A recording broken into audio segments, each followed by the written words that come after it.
Hello student, welcome to the Symbiosis classes. The Symbiosis class में student आप सबका स्वागत है। स्टूडेंट, आज का चैप्टर बहुत ही इंटरेस्टिंग होने वाला है। आज मैं आपके लिए लेकर आया हूँ क्लास 10 का साइंस पार्ट 1, उसका फर्स्ट चैप्टर है ग्रेविटेशन। अब ग्रेविटेशंस में हर एक जो टॉपिक है वो हर एक टॉपिक हम आपके किताब में जितने भी टॉपिक दे रखे हैं आपके चैप्टर के अंदर, वो सारे टॉपिक मैं आपके कवर कराऊंगा। तो चलिए हम देखते हैं। स्टूडेंट्स, हम आपके लिए हैंड रिटन नोट्स लाए हैं। गाइस, हमें इसको बनाने में बहुत मेहनत लगी है। इस पूरे चैप्टर में जितने भी इम्पोर्टेंट पॉइंट्स बनते हैं या प्रीवियस ईयर्स में आ चुके हैं, उन सभी को एक नोट्स के फॉर्म में पॉइंट टू पॉइंट हमने कन्वर्ट कर लिया है। आप देख सकते हो यहाँ पर जो नोट्स है, ये नोट्स आपके लिए लेकर आए हैं हम। ये नोट्स उन बच्चों के लिए है जो 100% मार्क्स लाना चाहते हैं, जो चाहते हैं एक जगह पूरा चैप्टर कवर हो जाए, बार बार उनको 10 जगह देखने की आवश्यकता ना पड़े। जो कि इस वीडियो के अंदर हमने हर टॉपिक को इंक्लूड किया है, चाहे वो फिर एक्टिविटी बेस के क्वेश्चंस हो, नॉर्मल क्वेश्चंस हो या स्टडी बेस्ड क्वेश्चंस हो। हर तरीके के जो क्वेश्चंस होते हैं उनको पॉइंट टू पॉइंट नोट्स के फॉर्म में कन्वर्ट कर लिया गया है। इस नोट्स को बहुत सारे टीचर्स ने मिलकर सजेशन के साथ बनाया गया है, जो आपके साथ डिस्कस करने वाले हैं। जो अगर आप ये पूरा वीडियो देखते हैं तो मैं प्रॉमिस करता हूँ कि इससे बाहर एग्जाम में नहीं आएगा। तो चलिए स्टूडेंट्स, हम स्टार्ट करते हैं। आज का चैप्टर 10th क्लास का ये फर्स्ट लेक्चर है, पार्ट 1, उसका फर्स्ट चैप्टर है ग्रेविटेशंस। ग्रेविटेशंस की सिंपल डेफिनेशंस क्या है बच्चों? ग्रेविटेशंस is the phenomenon of attractions between any two bodies of the universe. Gravity is one particular cause of gravitations when one of the two attractive bodies is Earth. Hence, gravity is the phenomenon of attractions between Earth and other body. Students, gravitations को सबसे पहले हम समझते हैं। ग्रेविटेशंस यानी क्या होता है स्टूडेंट्स? गुरुत्वाकर्षण। गुरुत्वाकर्षण ब्रह्मांड के किन्हीं दो पिंडों के बीच की आकर्षण की घटना है। गुरुत्वाकर्षण का एक विशेष मामला है जब दो आकर्षित पिंडों में ये एक पृथ्वी है, इसलिए गुरुत्वाकर्षण पृथ्वी और अन्य पिंडों के बीच आकर्षण की घटना है। अब एग्जांपल्स यहाँ पर दिया है स्टूडेंट्स, जैसे एग्जांपल्स हम समझ लेते हैं कि according to Newton's law of gravitation, यानी न्यूटन के गुरुत्वाकर्षण के नियम के अनुसार the apple and the earth experience equal and opposite forces due to gravitations, but it is the apple that falls towards the earth and not vice versa. Why? An apple moves toward the earth when there is nothing holding it up due to earth's gravitational force. Students,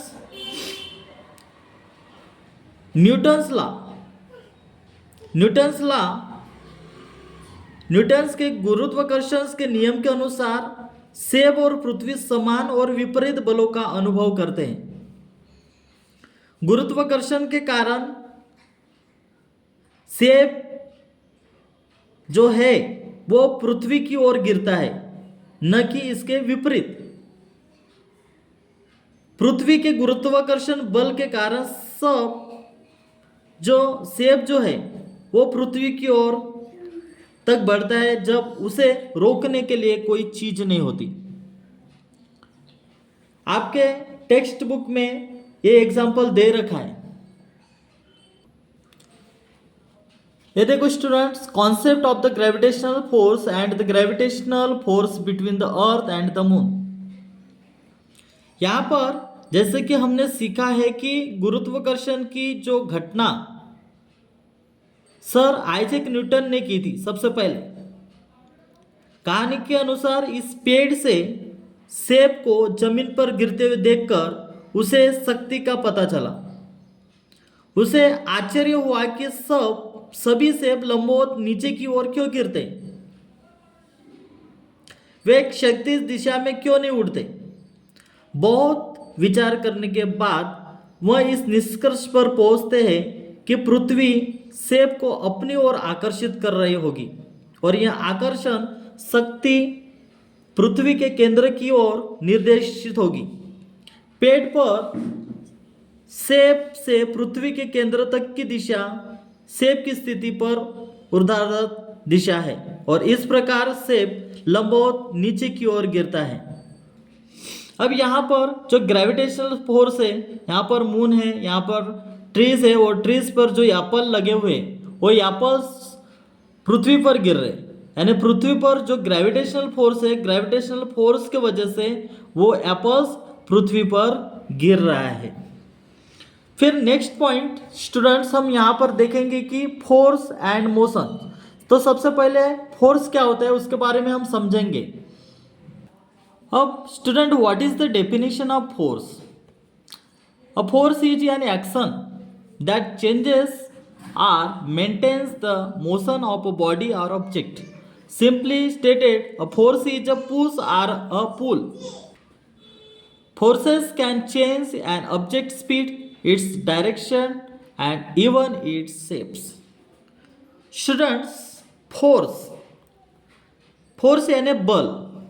बल एक ऐसी प्रक्रिया है जो किसी पिंड या वस्तु की गति को बदलती या बनाए रखती है। सीधे शब्दों में कहा जाए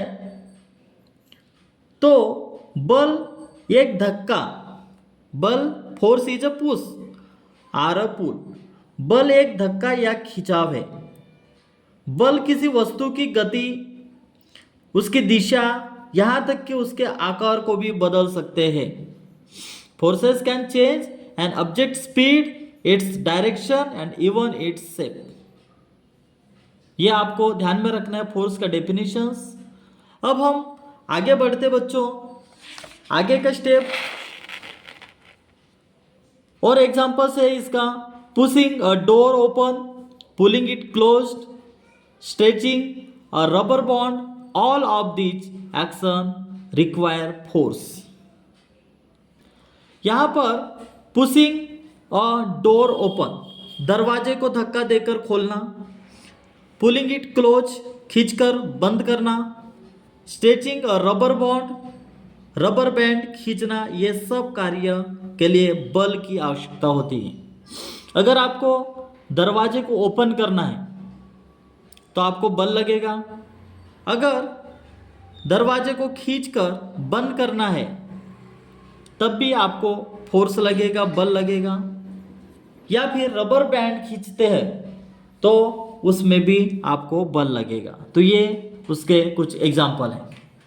अब आइए हम मोशन यानी क्या होता है उसको समझेंगे। आपके चैप्टर में से ही मैं ये पूरे पॉइंट टू पॉइंट लेकर आया हूँ और पूरा चैप्टर हम इसी तरीके से कवर करेंगे और ये नोट्स के फॉर्म में आप लिख सकते हो। मोशन यानी क्या होता है बच्चों? गति। अब गति किसको कहेंगे, मोशंस किसको कहेंगे? What is the definition of motion? Motion is the change of position of an object with respect to time. गति समय के सापेक्ष किसी वस्तु की स्थिति में परिवर्तन है। A book falling of a table, examples water flowing from the tap, rattling windows etcetera. मेज से गिरती किताब, मेज में अगर कोई किताब रखी है और अगर वो मेज के नीचे गिरती है तो उसको एक गति प्राप्त हो जाती है।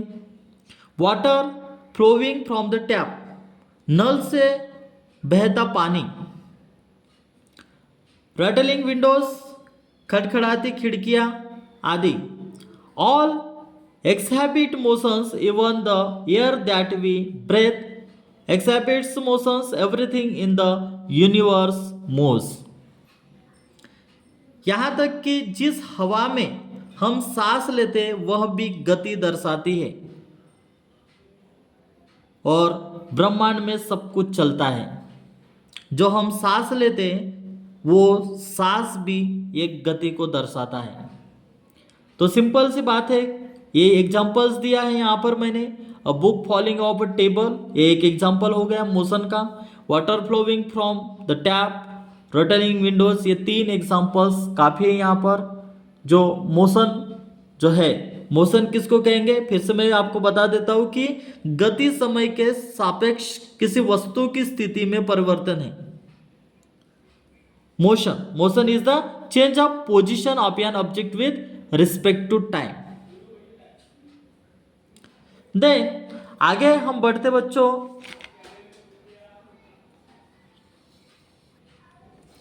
Circular motion. हमारा नेक्स्ट पॉइंट है सर्कुलर मोशन। अब सर्कुलर मोशन यानी वृत्ताकार गति। The movement of a body along a curved path is called circular motion. यानी किसी शरीर की गति घुमावदार पथ के अनुदिश गति को वृत्तीय गति कहते हैं। Curved path is called circular motion. यानी it is also called curvilinear motions. घुमावदार पथ के अनुदिश गति को क्या कहते हैं, सर्कुलर मोशन कहते हैं। जैसे for examples the railings of stone tied to a string is an example of circular motion। रस्सी से बंधे पत्थर को अगर मान के चलो हाथ में पकड़कर एक तरफ हमने एक रस्सी लिए, रस्सी लेने के बाद हमने इस पॉइंट पर हमने एक पत्थर बांधे और इस रस्सी को हम हाथ में पकड़कर इस पत्थर को अपने चारों तरफ राउंडेड हम घुमा रहे। तो क्या हो रहा है वहां पर, एक एग्जांपल्स हो गया कि एक वृत्ताकार गति का जो अगर वो जो घूमता है तो क्या हो जाएगा, वो कैसे घूमेगा, एक सर्कुलर मोशन में घूमेगा। वो वृत्ताकार ये इस तरीके से घूमेगा वो सर्कुलर मोशन में, यानी उसको हम क्या कहेंगे, सर्कुलर मोशन का एक एग्जांपल्स है जो मैं आपको समझने के लिए यहाँ पर बताया हूँ। फिर उसके बाद हम सेंट्रीपेटल फोर्स। अब सेंट्रीपेटल फोर्स यानी क्या होता है उसके बारे में हम देखेंगे। सेंट्रीपेटल फोर्स यानी उसको अभिकेंद्री बल, वह बल। Centripetal force is the force that acts on an object is order to direct its towards a centre of curvature. यानी बच्चों यहाँ पर अभिकेंद्री जो बल है वह बल है जो किसी वस्तु को वक्रता केंद्र की ओर निर्देशित करने के लिए उस पर कार्य करता है। फिर से दोहरा रहा हूं बच्चों, सेंट्रीपिटल फोर्स यानी क्या होता है, अभिकेंद्री बल। अब अभिकेंद्री बल किसको कहेंगे हम, कि वह बल जो किसी वस्तु को वक्रता केंद्र की ओर निर्देशित करने के लिए उस पर कार्य करता है, उसे सेंट्रीपिटल फोर्स कहा जाता है। आगे हम देखते हैं, imagine swinging a yo-yo around in a circle. The force generated by your arm puts the yo-yo itself in motion and the tensions on the string keeps it moving in a circular path as you twirl it। कल्पना कीजिए कि आप जो योयो को एक घेरे में घुमा रहे हैं। आपकी बाह द्वारा उत्पन्न बल को यह स्वयं गति में रखता है और जब आप इसे घुमाते हो तो स्ट्रिंग पर क्या होगा, तनाव निर्माण होगा और इसे गोलाकार पथ में घुमाता, यानी इसको हम क्या कहेंगे, सर्कुलर सेंट्रीपिटल फोर्स कहेंगे। जैसे मान के चलो, मैं एग्जांपल के लिए मैं बता रहा हूँ, जैसे यहाँ पर कोई एक व्यक्ति है और इसने क्या किया कि एक स्ट्रिंग लिया, स्ट्रिंग में एक पत्थर बांधा और ये राउंडेड ऐसे घुमा रहा है, राउंडेड घुमा रहा है। तो ये जब घुमाएगा तो वो स्ट्रिंग पर क्या होगा, तनाव निर्माण होगा और जब ये तनाव निर्माण होगा तो ये तनाव निर्माण होने के बाद ये कैसे राउंडेड घूमेगा, वो पूरा राउंडेड घूमेगा। तो इसी को हम क्या कहेंगे, सेंट्रीपिटल फोर्स कहेंगे। तो स्टूडेंट, सेंट्रीपिटल फोर्स का एग्जांपल्स जो है वो आप समझ ही गए होंगे। अब हम देखेंगे केपलर्स लॉ। अब केपलर्स लॉ क्या कहता है कि 3 थ्योरम्स डिस्क्राइबिंग ऑर्बिटल मोशन, 3 प्रमेय है, 3 प्रमेयों का यहां पर केपलर्स ने वर्णन किया गया। The first law states that planets move in elliptical orbits with the sun at one focus. The second states that the radius vector of a planet sweeps out equal area in equal times. And the third law relates the distances of the planets from the sun to their orbital periods. अब students, यहाँ पर Kepler's ने 3 law को रखा है, 3 प्रमेय को रखा है। कक्षीय गति, पहला नियम कहता है कि जो ग्रह है सूर्य की एक फोकस पर रहते हुए अंडाकार कक्षाओं में घूमते हैं।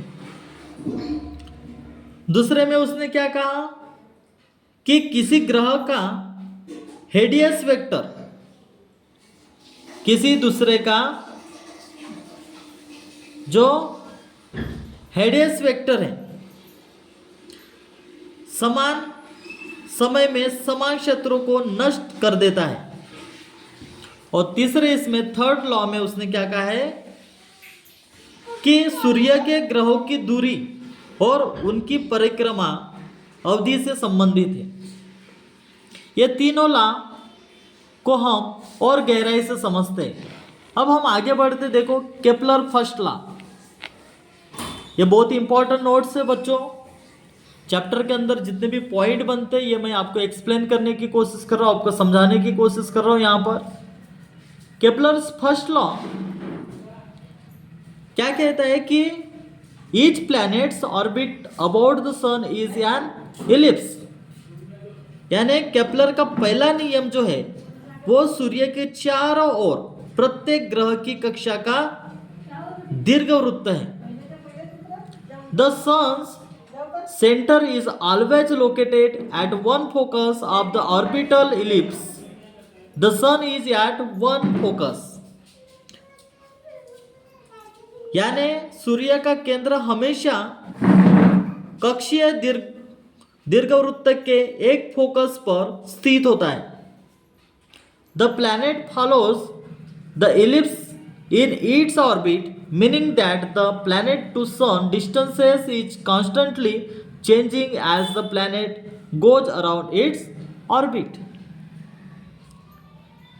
यानी फिर से मैं आपको केपलर्स का जो फर्स्ट लॉ है ये मैं आपको समझाने की कोशिश कर रहा हूं कि केपलर फर्स्ट लॉ ये क्या कहता है बच्चों कि the orbit of a planet is an ellipse with the sun at one of the first. Students, Kepler का फर्स्ट नियम फिर से मैं आपको समझाने की कोशिश करो। केपलर फर्स्ट लॉ क्या कहता है कि सूर्य के चारों ओर प्रत्येक ग्रह की कक्षा एक दीर्घवृत्त है सूर्य का केंद्र हमेशा कक्षीय दीर्घवृत्त के एक फोकस पर स्थित होता है। सूर्य एक फोकस पर है। ग्रह अपनी कक्षा में दीर्घवृत्त का अनुसरण करता है, जिसका अर्थ है कि ग्रह की सूर्य से दूरी लगातार है। जैसे जैसे ग्रह अपनी कक्षा में घूमता है वह बदलते रहता है, changing as the planet goes around its orbits. अब बच्चों हम सेकेंड लॉ देखते हैं। केपलर का जो सेकेंड लॉ है, सेकेंड लॉ में केपलर क्या कहता है? Characteristics characterizes the velocity of a planet along its elliptical path. Kepler's second law says that a line running from the sun to the planet sweeps out equal areas of the ellipse in equal times. This means that the planet speeds up as it approaches the sun and slows down as it departs from it. Student second law, जो Kepler का second law क्या कह रहा है कि किसी ग्रह के अंडाकार पथ पर वेग की विशेषता बताता है। अब ये केपलर का जो दूसरा नियम है वो कहता है कि सूर्य से ग्रह तक चलने वाली एक रेखा समान समय में दीर्घवृत्त के समान क्षेत्रों को पार करती है। इसका मतलब यह है कि जैसे ही ग्रह सूर्य के करीब आता है उसकी गति तेज हो जाती है, और जैसे ही वह सूर्य से दूर हो जाता है उसकी गति धीमी हो जाती है।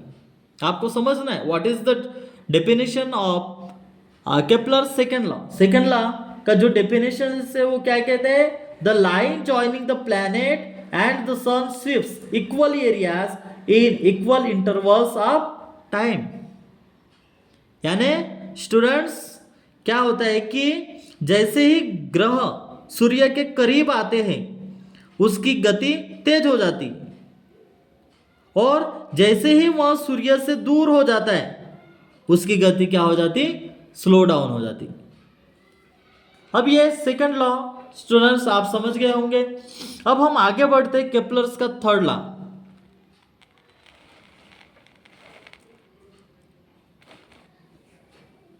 केपलर्स का थर्ड लॉ।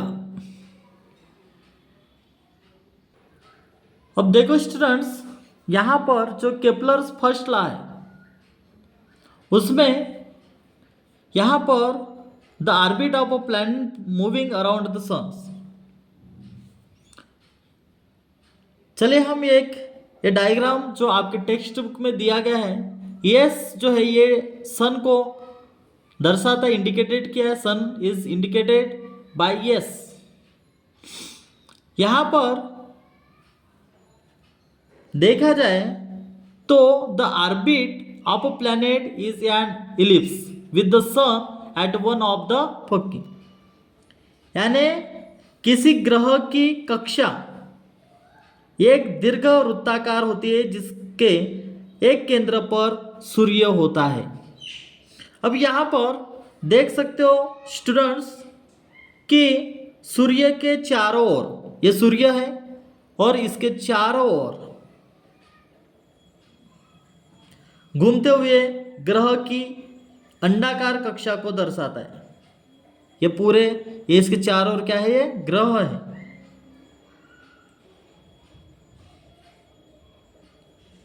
और यहां पर सूर्य की जो स्थिति है उसको यस से दर्शाया गया है। अब हम केपलर सेकेंड लॉ की ओर जाएंगे। केपलर सेकेंड लॉ क्या कहता है? The line joining the planet and the sun sweeps equal areas in equal interval of time.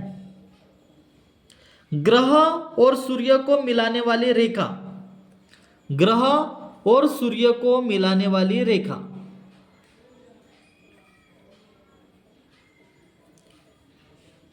समान अंतराल में समान क्षेत्रों को पार करती है। अब देखो ये भी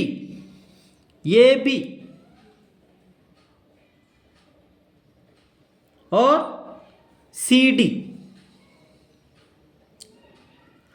ग्रह द्वारा समान समय में तय की गई दूरियां हैं, यानी समान समय अंतराल के बाद ए और सी से शुरू होने वाली ग्रह की स्थिति क्रमशः बी और डी द्वारा दर्शाई जाती है।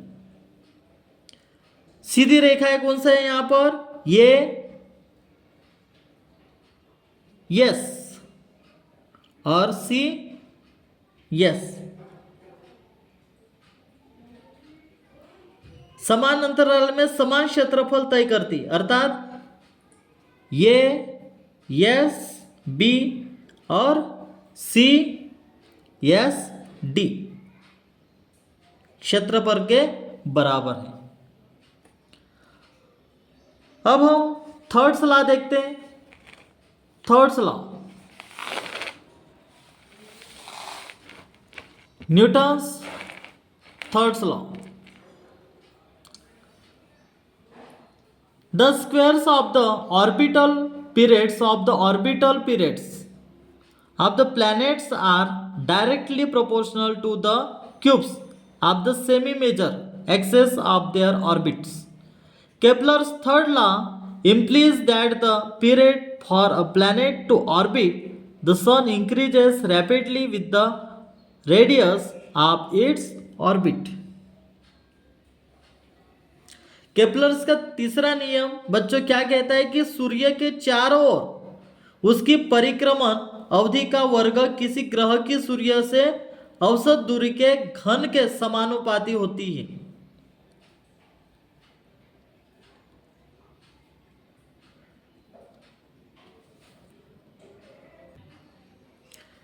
केपलर्स के तीसरे नियम का तात्पर्य है कि किसी ग्रह की सूर्य की परिक्रमा करने की अवधि उसकी कक्षा की त्रिज्या के साथ तेजी से बढ़ती है।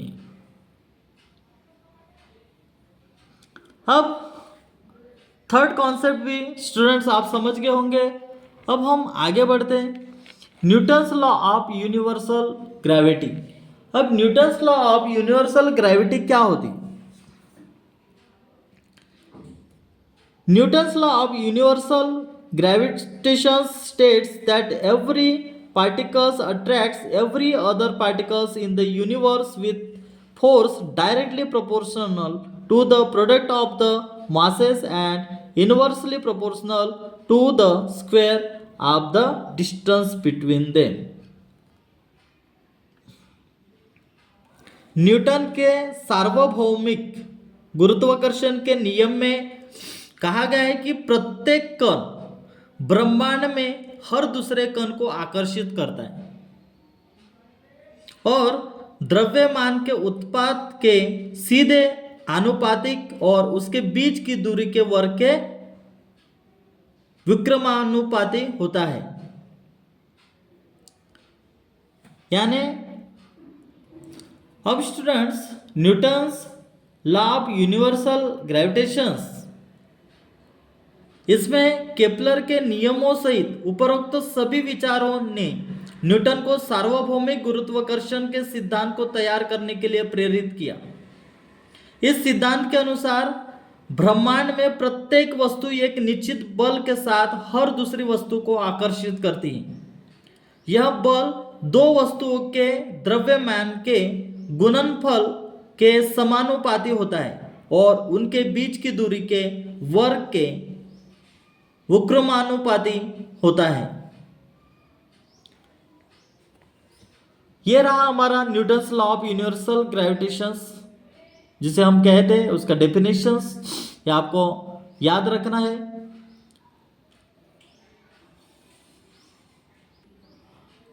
अब student the universal gravitations equations the takes the form.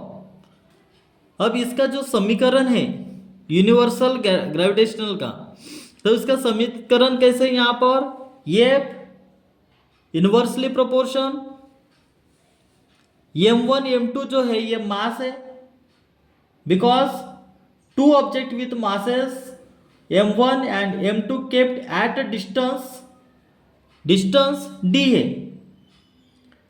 जैसे कि बच्चों आपके टेक्स्ट बुक में दे रखा है, देखो हम समझेंगे फिर से। आपके किताब में जिस प्रकार दिया है, ये देखो बच्चों, M1 M2 they are two objects with masses at d। d क्या है? डिस्टेंस है।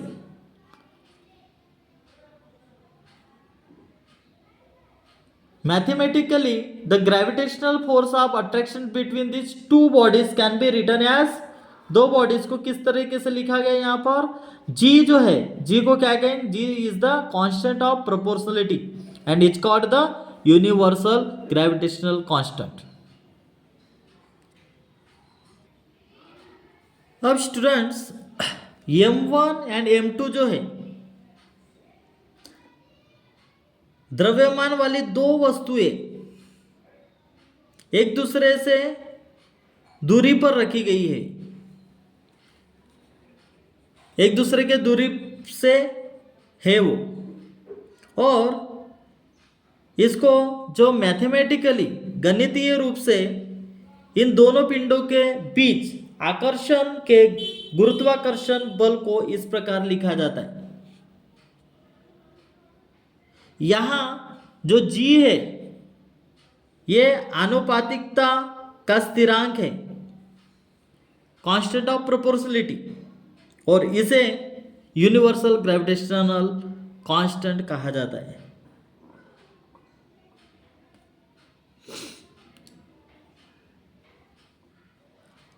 यहां पर जो Newton's universal law of gravitation है,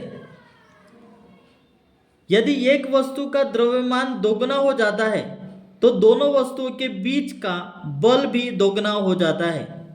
साथ ही यदि दूरी दोगुनी कर दी जाए तो बल 4 गुना कम हो जाता है। यदि दो पिंड गोलाकार है तो बल की दिशा हमेशा दोनों पिंडों के केंद्रों को जोड़ने वाली रेखा के अनुदिश होती है और केंद्रों के बीच की दूरी ली जाती है।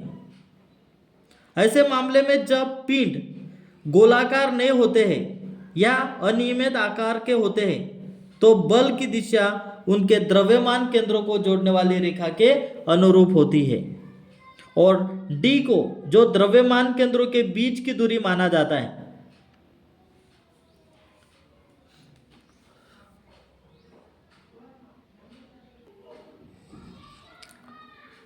अब यहाँ introduction to scientist Johannes Kepler 1571 and 1630 was a German astronomer and mathematician.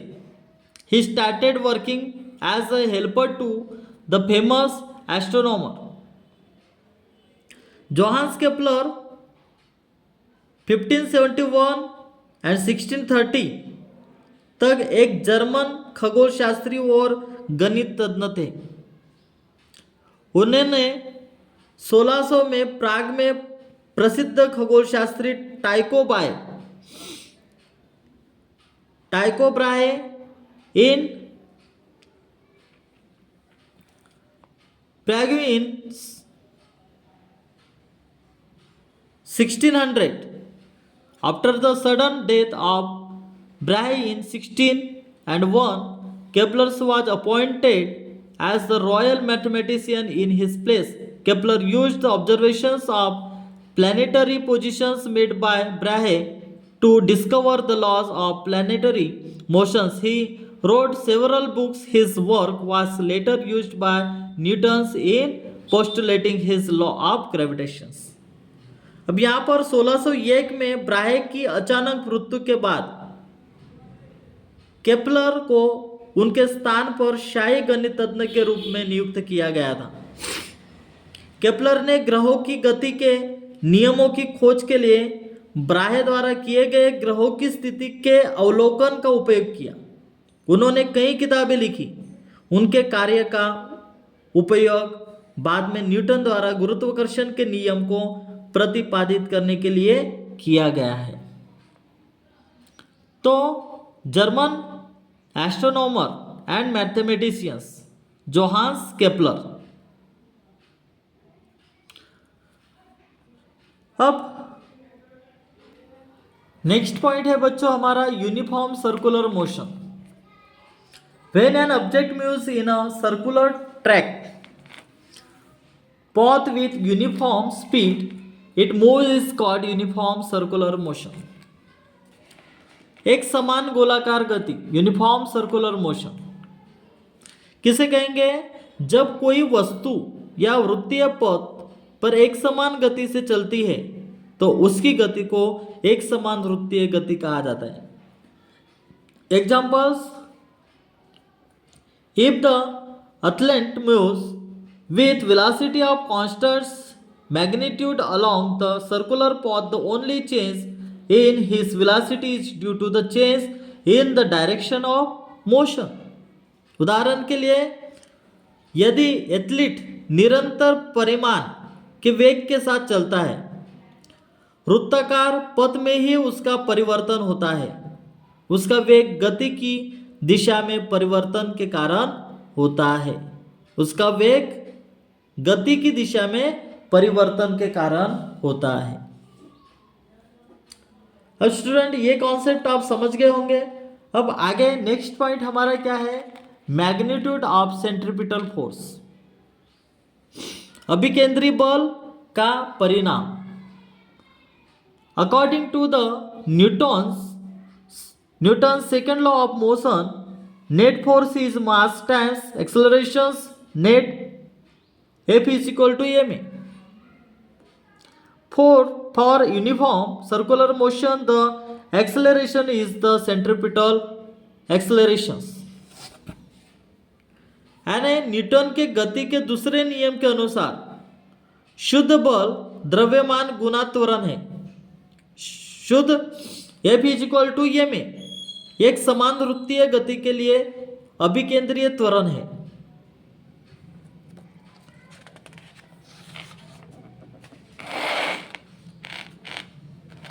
A is equal to AC।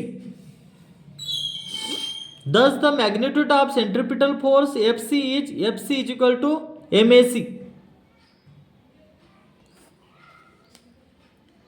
अभिकेंद्री बल FC का एक परिमाण FE is equal to क्या है?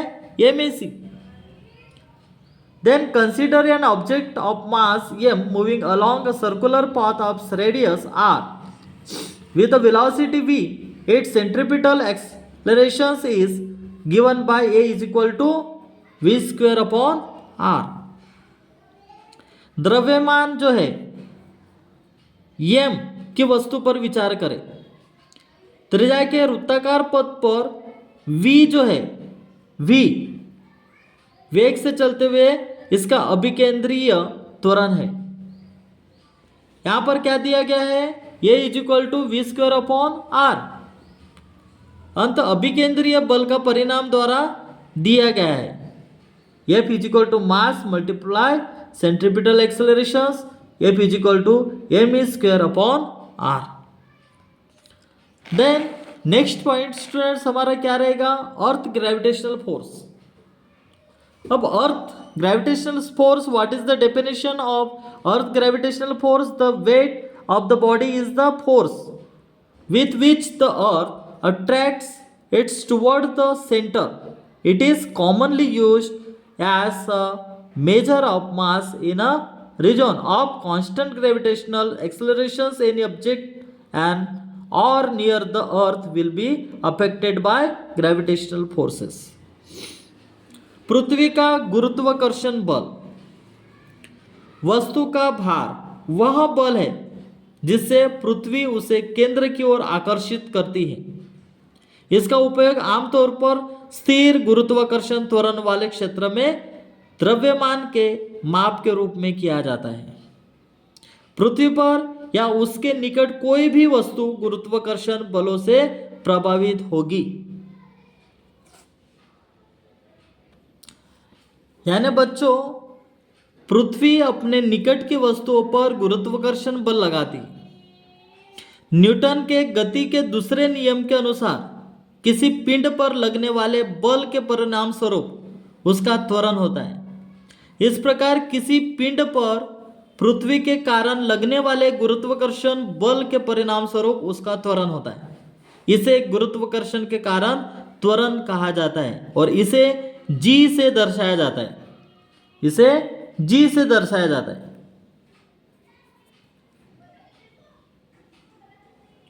त्वरण एक वेक्टर है। जैसे पृथ्वी के कारण किसी भी वस्तु पर लगने वाला गुरुत्वाकर्षण बल पृथ्वी के केंद्र की ओर निर्देशित होता है, वैसे ही गुरुत्वाकर्षण के कारण त्वरण की दिशा भी पृथ्वी के केंद्र की ओर अर्थात लंबवत नीचे की ओर निर्देशित होती है। कॉन्सेप्ट आप समझ गए होंगे। अब हम आगे बढ़ते, नेक्स्ट पॉइंट हमारा क्या है स्टूडेंट? अर्थ ग्रेविटेशनल एक्सेलरेशंस। अब इसमें any object located in the field of the earth experiences a gravitational pull.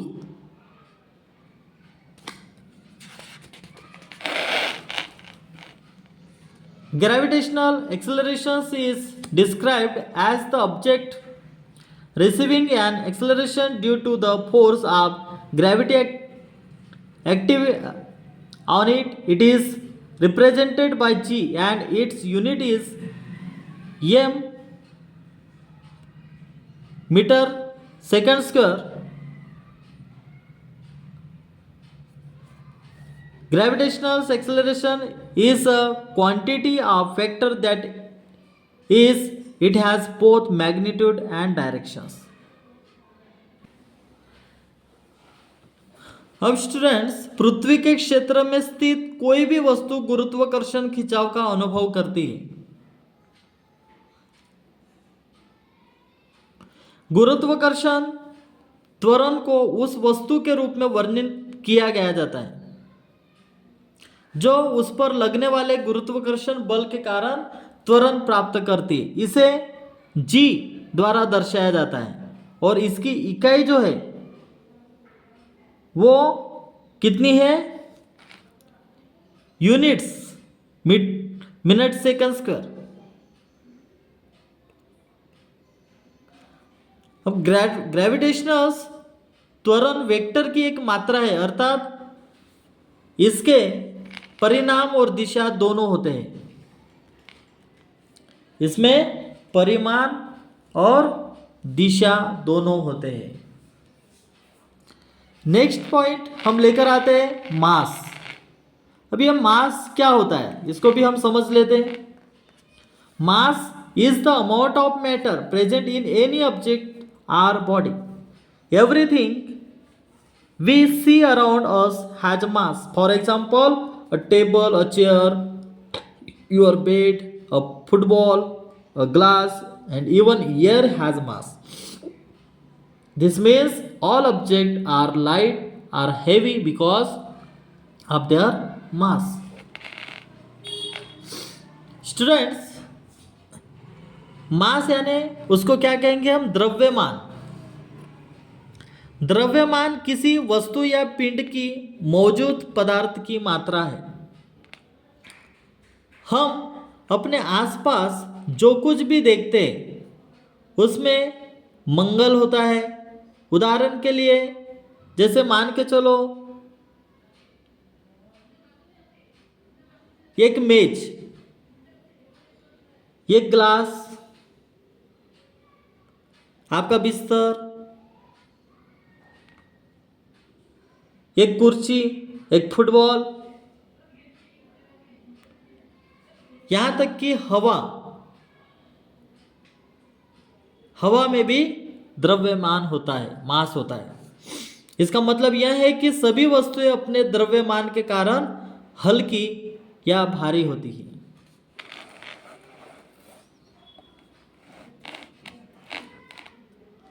Next point हम देखेंगे वेट। वेट मीन्स वजन।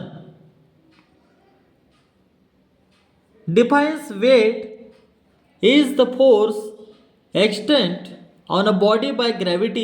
This is often expressed in the formula W is equal to mc, where W is the weight, m is the mass of the object, and c gravitational accelerations.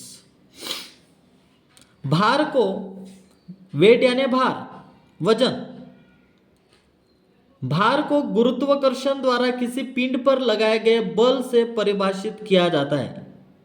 इसे अक्षर W is equal to क्या है, mg, इसमें व्यस्त किया जाता है, जहां W वजन है, m जो है वो वस्तु का द्रव्यमान है, और g जो है वो क्या है, गुरुत्वाकर्षण त्वरण है।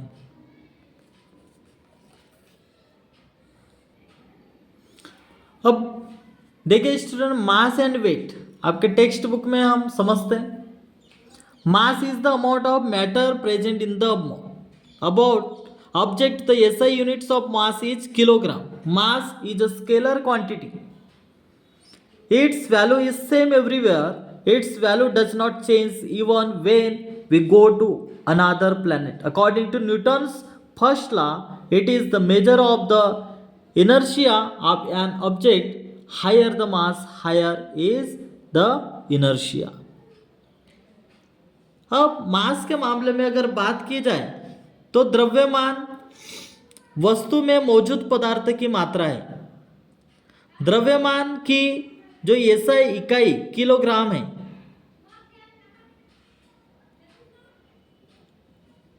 द्रव्यमान एक आदिश राशि है, स्केलर क्वांटिटी है। इसका मूल्य हर जगह एक समान है, हर जगह एक समान है। दूसरे ग्रह पर जाने पर भी इसका मूल्य नहीं बदलता। न्यूटन के प्रथम नियम के अनुसार यह किसी वस्तु की जड़ता का माप है। जितना अधिक द्रव्यमान उतना अधिक जड़त्व। वेट के मामले में हम पढ़ते हैं, weight, the weight of an object is defined as the force with which the earth attracts the object. The force F on an object of mass m on the surface of the earth can be written using equations for weight W is equal to F is equal to mc and G is equal to gm upon r square। भार जो है, wait means भार, किसी वस्तु के भार को उस बल के रूप में परिभाषित किया जाता है जिसके साथ पृथ्वी वस्तु को आकर्षित करती है। पृथ्वी की सतह पर द्रव्यमान m की किसी वस्तु पर लगाने वाले बल F को, जो समीकरण 4 में दिया गया है, समीकरण 4 में उपयोग करके लिखा गया है। Weight is equal to F is equal to mc, G is equal to gm upon r2।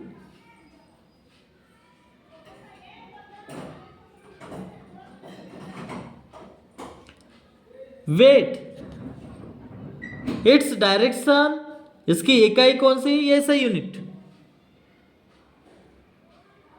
SI unit is newton. साथ ही the weight being a force is a vector quantity and its direction is towards the centre of the earth as the value of G is not same everywhere. The weight of an object changes from place to place, though its mass is constant everywhere. भार जो है, wait means भार, ये एक बल है, इसकी SI इकाई न्यूटन है। साथ ही भार एक बल होने के कारण एक सदिश राशि है, इसको वेक्टर क्वांटिटी कहा जाता है। एंड इसकी जो दिशा है पृथ्वी के केंद्र की ओर होती है, क्योंकि G का मान हर जगह समान नहीं होता। जैसे मास में हर जगह समान होता है, लेकिन वेट के अंदर, वेट में अगर देखा जाए तो इसका जो G का मान हर जगह क्या होगा, समान नहीं होगा। किसी वस्तु का वजन एक स्थान से दूसरे स्थान पर बदलता रहता है, हालांकि उसका जो द्रव्यमान है वो हर जगह स्थिर रहता है। तो ये हो गया मास एंड वेट के बारे में जो हमने स्टडी किए। ये कॉन्सेप्ट आप समझ गए होंगे। अब नेक्स्ट पॉइंट हम पढ़ते हैं। अब नेक्स्ट पॉइंट जो है हमारा स्टूडेंट्स, ग्रेविटेशनल वेव्स। अब ये ग्रेविटेशनल वेव्स क्या होता है?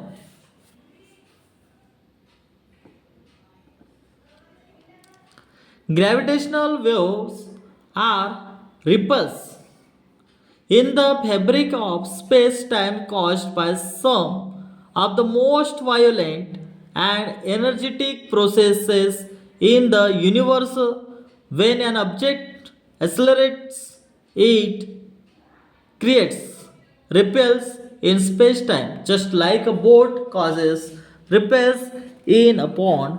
These space-time ripples are gravitational waves. गुरुत्वाकर्षण जो वेव्स है, ब्रह्मांड में कुछ सबसे शक्तिशाली और ऊर्जावान प्रक्रियाओं के कारण अंतरिक्ष समय के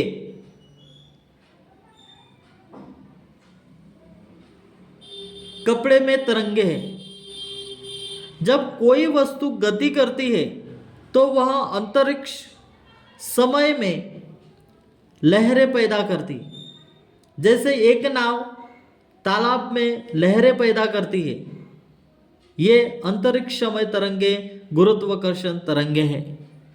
उसको क्या कहेंगे हम? Gravitational waves.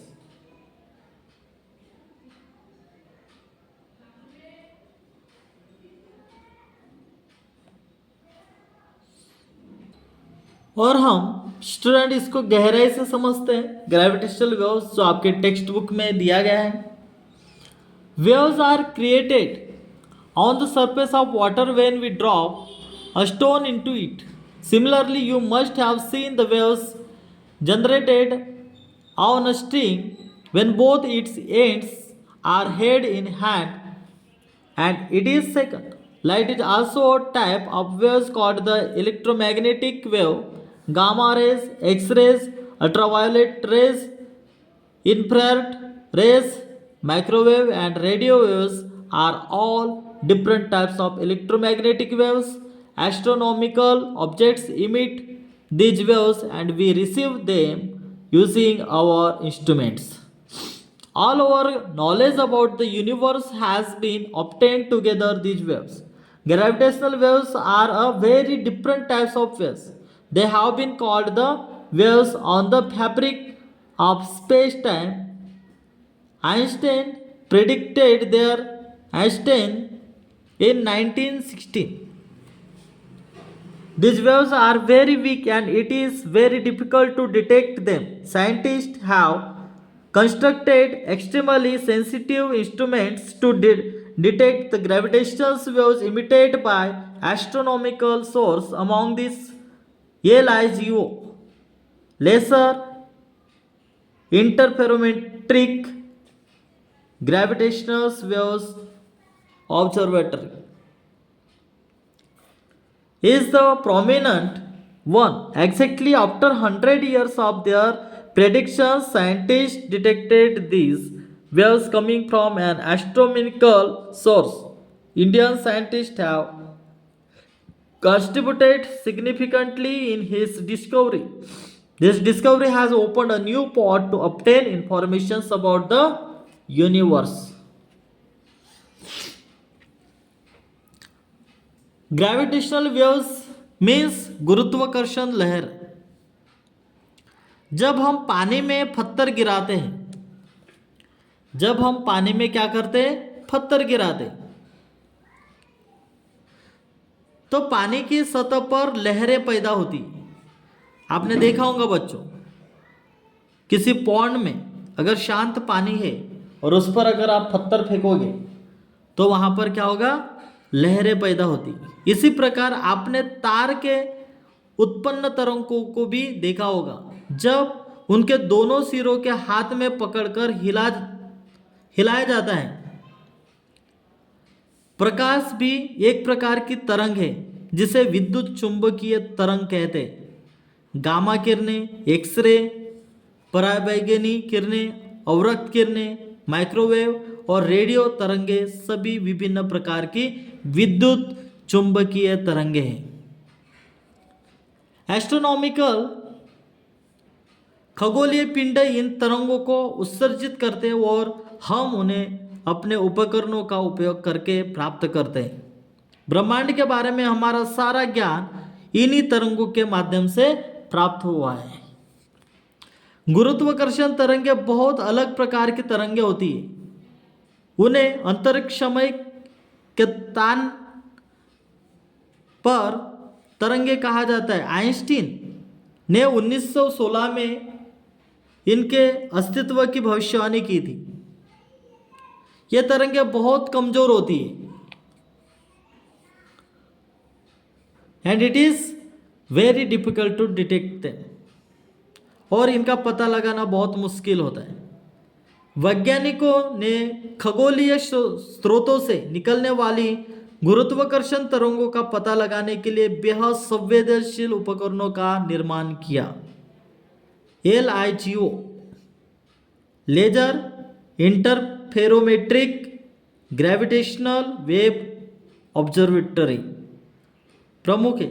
अपने भविष्यवाणी के ठीक 100 साल बाद वैज्ञानिकों ने एक खगोलीय स्रोत से आने वाली इन तरंगों का पता लगाया।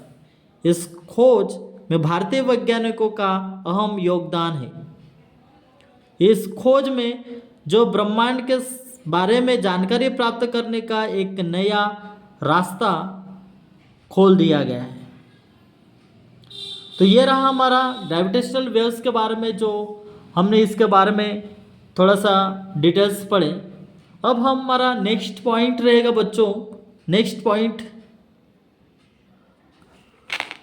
Process in the universe. Albert Einstein predicted the existence of gravitational waves in 1916 in his general theory of relativity। Albert Einstein ने 1916 में सापेक्षता के अपने सामान्य सिद्धांत में गुरुत्वाकर्षण तरंगों के अस्तित्व की भविष्यवाणी की थी। ध्यान में रखना, किसने? अल्बर्ट आइंस्टाइन ने 1916 में सापेक्षता के अपने सामान्य सिद्धांत में गुरुत्वाकर्षण तरंगों के अस्तित्व की भविष्यवाणी की थी। अब फ्री फॉल, आगे नेक्स्ट पॉइंट रहेगा हमारा free fall. Whenever objects fall towards earth under the earth's gravitational force alone are called freely falling bodies and such a fall is called free fall। यानी जब भी कोई वस्तु पृथ्वी के गुरुत्वाकर्षण बल के कारण पृथ्वी की ओर गिरती है तो उसे स्वतंत्र रूप से गिरने वाले पिंड कहा जाता है। And such a fall is called free fall. Freely falling body falls with an acceleration of 9.8 meters a minute second square। Example, an object dropped from a height like a stone on the ground। इस तरह की गिरावट को मुक्त गिरावट यानी फ्रीलिंग कहा जाता है, फ्री फॉल कहा जाता है। गिरता हुआ पिंड 9.8 मिनट सेकंड स्क्वायर के तरंग से गिरता है। उदाहरण के लिए कोई वस्तु ऊंचाई से जमीन पर गिरी हुई है तो वो क्या है? एक फ्री फॉल का एक एग्जाम्पल है। फ्री फॉल ये भी आपके एग्जाम में पूछा जाता है, तो फ्री फॉल क्या होता है उसका एग्जाम्पल्स आपको बच्चों ध्यान में रखना है। अब स्टूडेंट ग्रेविटेशनल पोटेंशियल एनर्जी क्या होता है उसके बारे में हम देखेंगे। Next point, gravitational potential energy is energy an object processes because of its positions in gravitational field. गुरुत्वीय संभावित ऊर्जा, गुरुत्वीय स्थितिज ऊर्जा ही ऊर्जा है। कोई वस्तु अपनी स्थिति के कारण धारण करती है गुरुत्वाकर्षण क्षेत्र में। Then potential energy is the energy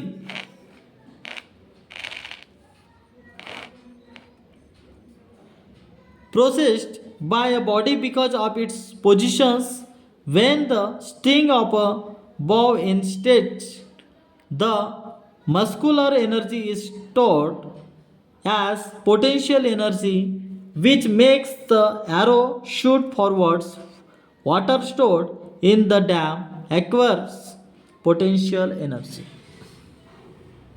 यानी बच्चों, संभावित ऊर्जा वह ऊर्जा है जो किसी पिंड के उसकी स्थिति के कारण होती।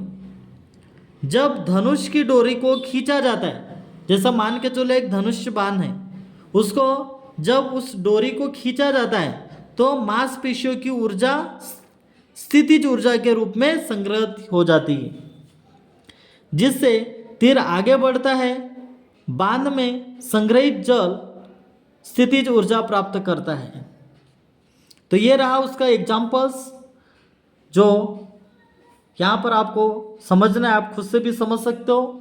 नेक्स्ट पॉइंट मैं लेकर आया हूँ आपके लिए, स्केप वेलोसिटी। स्केप वेलोसिटी क्या होता है, अब इसके बारे में हम पढ़ेंगे।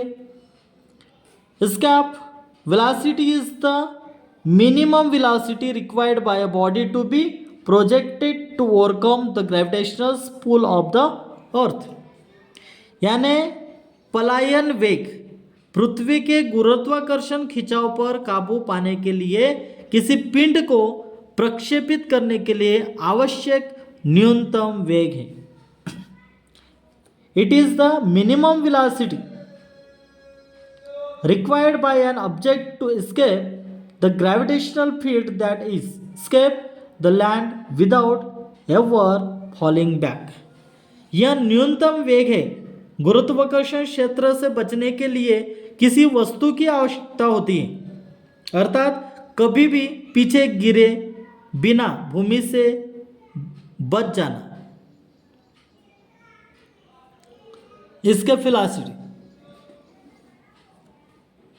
इसके वेलोसिटी का और एक अनादर एग्जांपल जैसे मैं आपको समझाने की कोशिश करूंगा। हमने देखा कि जब कोई गेंद ऊपर की ओर फेंकी जाती तो पृथ्वी के गुरुत्वाकर्षण के कारण उसका वेग कम हो जाता है। एक निश्चित ऊंचाई पर पहुंचने के बाद वेग शून्य हो जाता है और उसके बाद गेंद नीचे गिरने लगती है। इसकी अधिकतम ऊंचाई इसके प्रारंभिक वेग पर निर्भर करती है। न्यूटन के गति के तीसरे समीकरण के अनुसार ये इसका वेलोसिटी लिया गया है। आप समझ गए होंगे बच्चों। अब हम नेक्स्ट पॉइंट पढ़ते हैं, weightlessness in space. Weightlessness is the phenomena of zero gravity when an object or a person experiences free fall. In other words, weightlessness is a condition experienced while in free fall in which the effect of gravity is cancelled by the inertial centrifugal force resulting from the orbital flight। अब students, अंतरिक्ष में भारहीनता, weightlessness यानी भारहीनता शून्य गुरुत्वाकर्षण की घटना है जब कोई वस्तु या व्यक्ति मुक्त गिरावट का अनुभव करता है। दूसरे शब्दों में भारहीनता अनुभव की जाने वाली स्थिति है मुक्त गिरावट में, जिसमें गुरुत्वाकर्षण का प्रभाव कक्षीय उड़ान से उत्पन्न जड़त्वीय बल द्वारा रद्द किया जाता है। जैसे अंतरिक्ष यात्रियों के साथ साथ अंतरिक्ष यान भी मौजूद वस्तुएं जो है वो तैरती हुई प्रतीत होती है। ऐसा क्यों होता है? हालांकि अंतरिक्ष यान पृथ्वी की सतह से ऊंचाई पर है, लेकिन वहां जी का मान शून्य नहीं है। अंतरिक्ष स्टेशन में जी का मान पृथ्वी की सतह पर इसके मान से केवल 11% कम है, 11% सिर्फ कम होता है। अब ये अंतरिक्ष यान की ऊंचाई उनकी भारहीनता का कारण नहीं, उनकी भारहीनता उनके मुक्त रूप से गिरने की स्थिति में होने के कारण होती। यद्यपि अंतरिक्ष यान कक्षा में अपने वेग के कारण पृथ्वी पर नहीं गिर रहा है। इस पर कार्य करने वाला एकमात्र बल पृथ्वी का गुरुत्वाकर्षण बल है, इसलिए यह मुक्त रूप से गिर रहा है। चूंकि मुक्त गिरावट का वेग किसी वस्तु के गुणों पर निर्भर नहीं करता है। अंतरिक्ष यान यात्रियों और यान में मौजूद वस्तुओं के लिए मुक्त गिरावट का वेग समान होता है। इस प्रकार यदि कोई यात्री उसके हाथ से कोई वस्तु छोड़ देता है तो वह उसके संबंध में स्थिर रहेगी और भारहीन प्रतीत होगी। स्टूडेंट्स, हमने ये चैप्टर टोटली कवर किया है और इस चैप्टर के अंदर में से मैं 100% प्रॉमिस करता हूँ कि इस चैप्टर के अंदर के इन नोट्स के अंदर के ही आपको क्वेश्चंस पूछे जाएंगे। नोट्स के बाहर के कभी भी आपको क्वेश्चंस पूछेंगे नहीं। तो ये नोट्स है, ये नोट्स बस आपको ध्यान में रखना है, बहुत ही इंपॉर्टेंट नोट्स हैं और उम्मीद करता हूँ कि ये चैप्टर आप पूरा समझ गए होंगे। और आपका जो एक्सरसाइज रहेगा उसके लिए एक हम अलग से एक्सरसाइज सॉल्व करके देंगे हम बोर्ड पर, उसके लिए एक अलग से हम वीडियो लेकर आएंगे। तो आज का चैप्टर जितने भी कॉन्सेप्ट है जो हमने समझा है वो आपको हर एक कॉन्सेप्ट समझ गए होंगे। हम नेक्स्ट लेक्चर लेकर आएंगे हमारा नेक्स्ट चैप्टर जो रहेगा आपका साइंस का नेक्स्ट चैप्टर। ये हमारा फर्स्ट चैप्टर कंप्लीट हुआ है और नेक्स्ट चैप्टर हम लेकर आएंगे पीरियोडिक क्लासिकल ऑफ एलिमेंट्स। हमारे अगले वीडियोस में हम इसे भी कवर करेंगे और इसके भी नोट्स हम प्रोवाइड करेंगे।